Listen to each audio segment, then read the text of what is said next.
Hello बच्चों, मैं doctor Sharda कुमारी, महारानी महेश्वर लता संस्कृत विद्यापीठ लोहना मधुबनी से।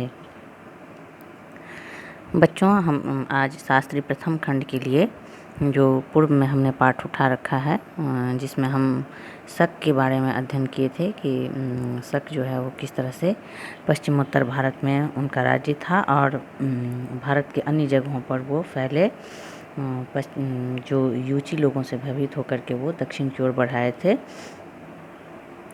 और उनके शक के वंशों के दो शक वंशों के अस्तित्व के जो है प्रमाण मिलते हैं, जिसमें इससे पूर्व की कक्षा में बच्चों हमने महाराष्ट्र का छहरात वंश के बारे में अध्ययन किया था।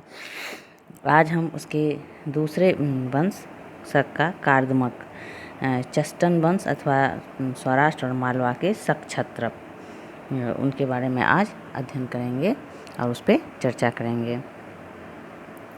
उज्जैनी का जो प्रथम शक क्षत्रप शासक था वो कार्दमक वंश का चस्टन था, उसका नाम चस्टन था। इस वंश का शासनकाल संभवतः इतिहासकारों द्वारा जो माना गया है उसके अनुसार 130 ईस्वी से 388 ईस्वी तक माना जाता है। इसने अपने अभिलेखों में शक संवत का प्रयोग किया है। अंधो जो कक्षखारी का क्षेत्र है के अभिलेख से ज्ञात होता है कि 130 ईस्वी में चस्टन अपने पौत्र रुद्रदामन के साथ मिलकर जो है वो शासन कर रहा था। शक शासक रुद्रदामन के विषय में हमें जो है जूनागढ़ अभिलेख से जानकारी मिलती है और रुद्रदामन एक योग्य शासक के रूप में जो है उसका नाम है और योग्य शासक के रूप में वो जाना जाता है, जो कि प्रजापालक था, नीतिवान था। चस्टन के बाद उसका पौत्र जो है कार्दमक वंशी, यही रुद्रदामन गद्दी पर बैठता है। यह इस वंश का सर्वाधिक योगी शासक था। इतिहासकारों ने इसे योगी शासक की श्रेणी में रखा है। इसका शासनकाल 130 ईस्वी से 150 ईस्वी माना जाता है। रुद्रदामन के बारे में हमने पहले ही कहा कि इसके बारे में विस्तृत जानकारी जो है उसके जूनागढ़ गिरनार के जो अभिलेख हैं, जो शक संवत 72 यानी 150 ईस्वी के अभिलेख से उसके बारे में जानकारी हमें मिलती है। रुद्रदामन के जूनागढ़ अभिलेख से उसके साम्राज्य के पूर्वी एवं पश्चिमी मालवा, द्वारका के आसपास के क्षेत्र, सौराष्ट्र, कच्छ, सिंधु नदी का मुहाना, उत्तरी कोंकण आदि तक विस्तृत होने का जो है उल्लेख मिलता है। इसी अभिलेख में रुद्रदामन द्वारा सातवाहन नरेश दक्षिणापथ स्वामी सातकर्णी को जो है 2 बार पराजित करने का विवरण इसी जूनागढ़ अभिलेख में प्राप्त होता है। जूनागढ़ अभिलेख में उसे भ्रष्ट राज्य प्रतिष्ठापक की उपाधि दी गई है। इसने चंद्रगुप्त मौर्य के मंत्री द्वारा बनवाई गई सुदर्शन झील के पुनर्निर्माण में जो है वो भारी धन व्यय करवाया था। सुदर्शन झील जो था वो सबसे पहले चंद्रगुप्त मौर्य ने सिंचाई की सुविधा के लिए जो है वो बनवाया था। उसके बाद इस झील के क्षतिग्रस्त हो जाने के उपरांत जो है सो दूसरी बार इसका पुनर्निर्माण जो है वो इस रुद्रदामन के द्वारा जो है जो शक शासक रुद्रदामन था उसके द्वारा उसका पुनर्निर्माण कराया गया था, जिसमें भारी धन व्यय जो है वो हुआ था।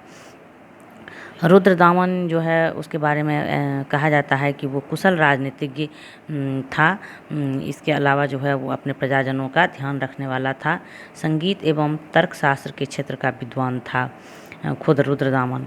बच्चों, ऐसा माना जाता है कि राजतंत्र व्यवस्था में अगर राजा अच्छा है, वो समझदार है, विद्वान है, प्रजापालक है, अपने प्रजाजनों के सुख दुख का ख्याल रखता है, तो उसका शासनकाल बेहतर माना जाता था। राजा अगर व्यक्तिगत तौर पर बुरा होता था और उसे प्रजाजनों का जो है हित का ध्यान नहीं रखता था, तो उसके समय में लोगों को कष्ट का अनुभव होता था। तो रुद्रदामन के बारे में इतिहासकार मानते हैं कि वो कुशल राजनीतिज्ञ था और विशेषकर प्रजाजनों का जो है वो हितैषी था, प्रजा के सुख दुख का ख्याल रखने वाला था। इसके समय में जो है सो संस्कृत साहित्य का विकास हुआ। चूँकि खुद भी वो एक विद्वान था, इसलिए भाषा साहित्य और अन्य क्षेत्रों को वो जो है संरक्षण प्रदान किया और इसके समय में संस्कृत साहित्य का विकास हुआ। 4वीं शताब्दी ईस्वी के अंत में जो है चंद्रगुप्त विक्रमादित्य ने इस वंश के अंतिम शासक रुद्रसिंह तृतीय, जो शकवंशी का अंतिम शासक था रुद्रसिंह तृतीय, उसको परास्त करके जो है शकों का जो क्षेत्र था उसको गुप्त साम्राज्य में मिला लिया। तो इस तरह से बच्चों हमने देखा कि जो दो वंश है शकों का, जो एक छहरात वंश था जिसका शासक नहपान के बारे में हमने जानकारी हासिल की, और दूसरा ये कार्दमक वंश का था जिसका चेस्टन था, और चेस्टन का पुत्र रुद्रदामन जो है वो काफ़ी एक योग्य शासक के रूप में इतिहास में जाना जाता है। बच्चों आज के लिए इतना ही, धन्यवाद।